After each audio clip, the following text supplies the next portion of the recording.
Hello everybody, this is V1king Reviews, and for my first ever review, we will be reviewing Autobot Skids from Transformers Legacy. I got this guy back in 2021 when he first came out, and I have to say, his rubber mode is pretty great.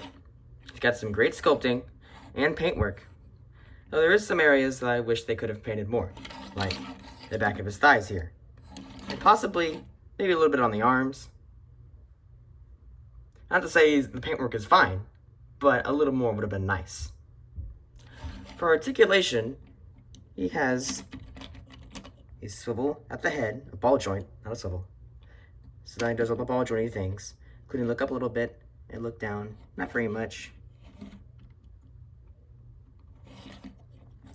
He's got universals and swivels at the shoulders,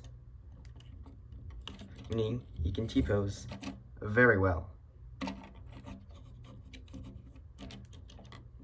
An elbow that bends about 90. Wrist swivel that swivels 360. Waist swivel that swivels 360. And a thigh swivel that swivels 360. Oh, forgot about the bicep. Also swivels 360. His knees are a little bit strange. They bend 90. That's normal. But the right knee on mine was super tight when I got him, way back when. Now it's loosened up, so it's easier to bend. But back then, for transformation, you had to bend the knees. It was a pain.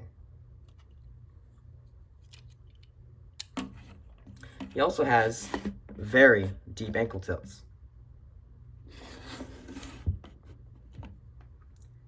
He comes with 3 accessories.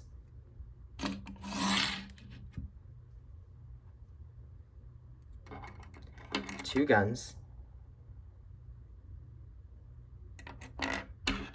and a clear plastic blue energon axe.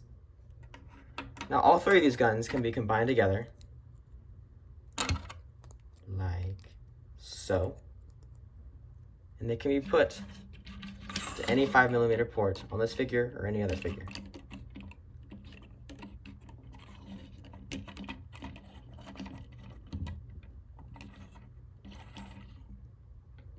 Personally, I like to leave them apart.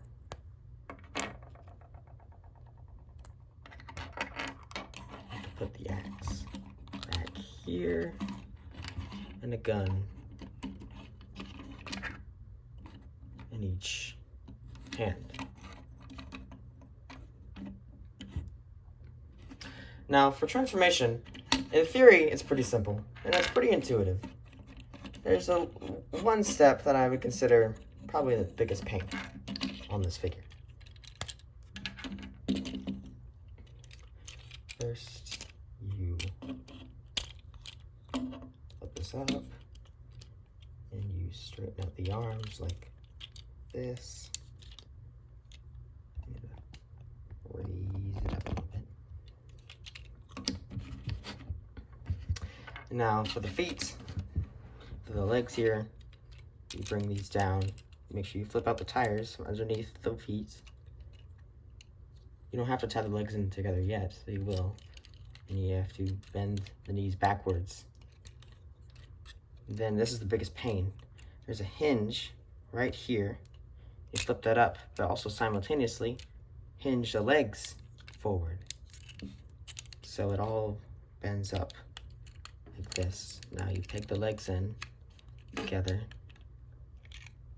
I like to do it separately is because it's easier to do both separately. Then you tab the roof in. Wait, I forgot to put in the arms.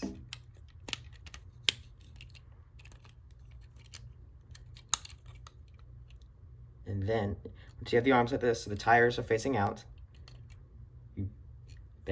you swivel the arms like this, so the holes and the 5mm ports are sticking towards the bottom, or towards you. And now, you do all the leg stuff. Come on, there we go. It can be kind of a pain to fiddle it all together. Once you're there,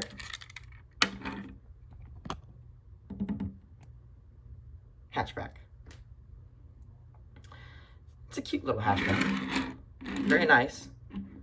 Nice little red stripe here. And I wish the wheels were painted though. Maybe I should paint the hubcaps. I wish he painted the taillights as well. For some reason, he has 2 gas caps. Odd. I think those are gas caps anyway. As you can see, the roof on mine doesn't really tab in, so there's a very slight raise. That's mildly annoying. Also, you may be able to tell there's a slight color variation between the painted blue and the molded blue. Again, a pain, but what can you do? Now the accessories can tab onto any of the 5mm ports. That includes, in the instructions, they say to tab them like here, here, and right here. For rolling, it rolls okay. It would roll better if all 4 wheels were pinned in. Sorry, brain left the station there for a little bit. Overall, I'd rate this guy about a 7 out of 10. It's a great figure with decent articulation, but the QC wasn't great, and the paint is a little lackluster in some areas. So good, not great, but not bad either. And that is it for today's review. Tomorrow, well, next video, not necessarily tomorrow, next video we will be reviewing Age of the Prime's Fugitive Waspinator, otherwise known as Wasp. Until then, Viking out.